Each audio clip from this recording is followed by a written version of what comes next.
Everyone thinks romance lives in restaurants. You know what? They're wrong. You don't need a conversation to feel the romance. You don't need a dress code, valet parking, or a bill that makes you question your life choices. You need attention, intention, and a kitchen with just enough chaos to keep it interesting. I'm Krista, the Cordon Bleu chef and relationship alchemist, and today I'm serving up something that beats any night out. The stay-in date night that actually feels more romantic than going anywhere at all.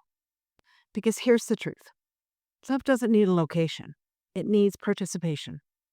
So let's start with this. We've all done the date night out thing. You get dressed up, you rush to make a reservation, you sit across the table from each other in a restaurant where the music's too loud, the couple next to you is fighting about the breadbasket, whatever.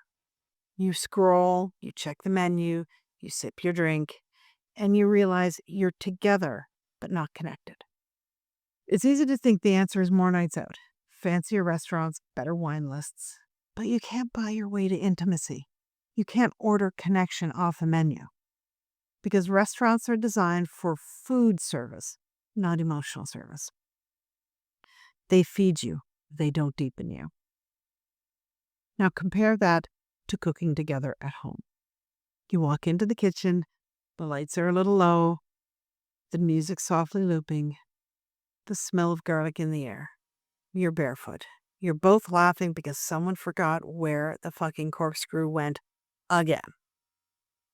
And if you're anything like us, there's probably a little chaos in the mix too.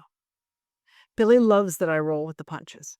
That if something burns or the sauce splits, I don't panic. I just adapt, pour another glass, and keep going. That's our secret ingredient, laughter. The reminder that it doesn't have to be perfect to be romantic. Suddenly you're participating in your evening, not performing it. You're creating something, not consuming something. And that changes everything. When you cook together, you're not on opposite sides of the table. You're on the same side of the counter. You chop, they stir. You tease, they taste. And before you know it, you're shoulder to shoulder, hands brushing, eyes meeting, the rhythm of teamwork slowly turning into flirtation. That's what I call culinary intimacy. The recipe where laughter is the seasoning and teamwork is the sauce. And science actually backs this up. At home, you get presence. No strangers, no scripts, no performance pressure. You get play, shared creativity that sparks oxytocin, the bonding hormone. You get accomplishment, the dopamine high of creating something together. You get comfort, the kind that invites real conversation over a simmering pan instead of small talk over restaurant noise. Before the first bite even hits the plate, you've already connected. So here's your stay-in date night blueprint. It's simple. Step 1, plan together. Half the fun is choosing the dish. Pick something new, slightly out of your comfort zone. The kind of recipe that makes you laugh and say, this could be a total disaster, but it'll be fun. Step 2, set the mood.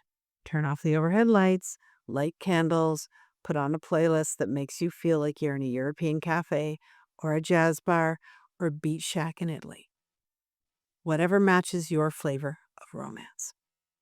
Step 3, cook side by side. This is the secret sauce. When one person chops and the other stirs, you build rhythm. You sync without trying. You communicate without words. It's like dancing, only with olive oil. Step 4, savor slowly.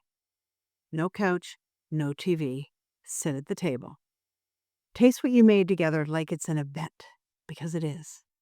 Talk about what surprised you, what made you laugh, what made you proud.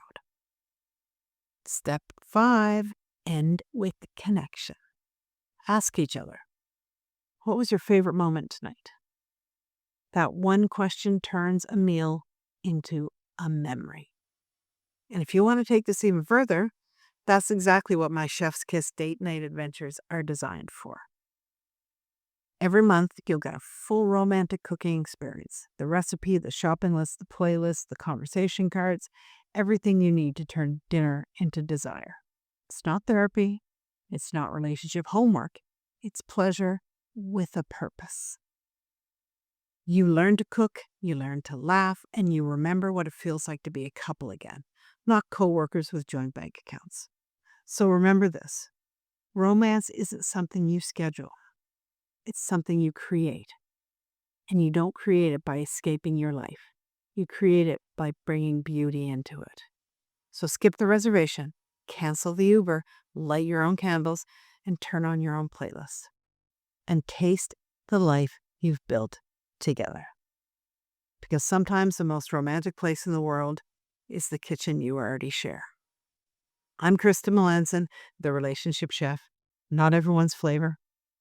That's the point. Turn up the heat.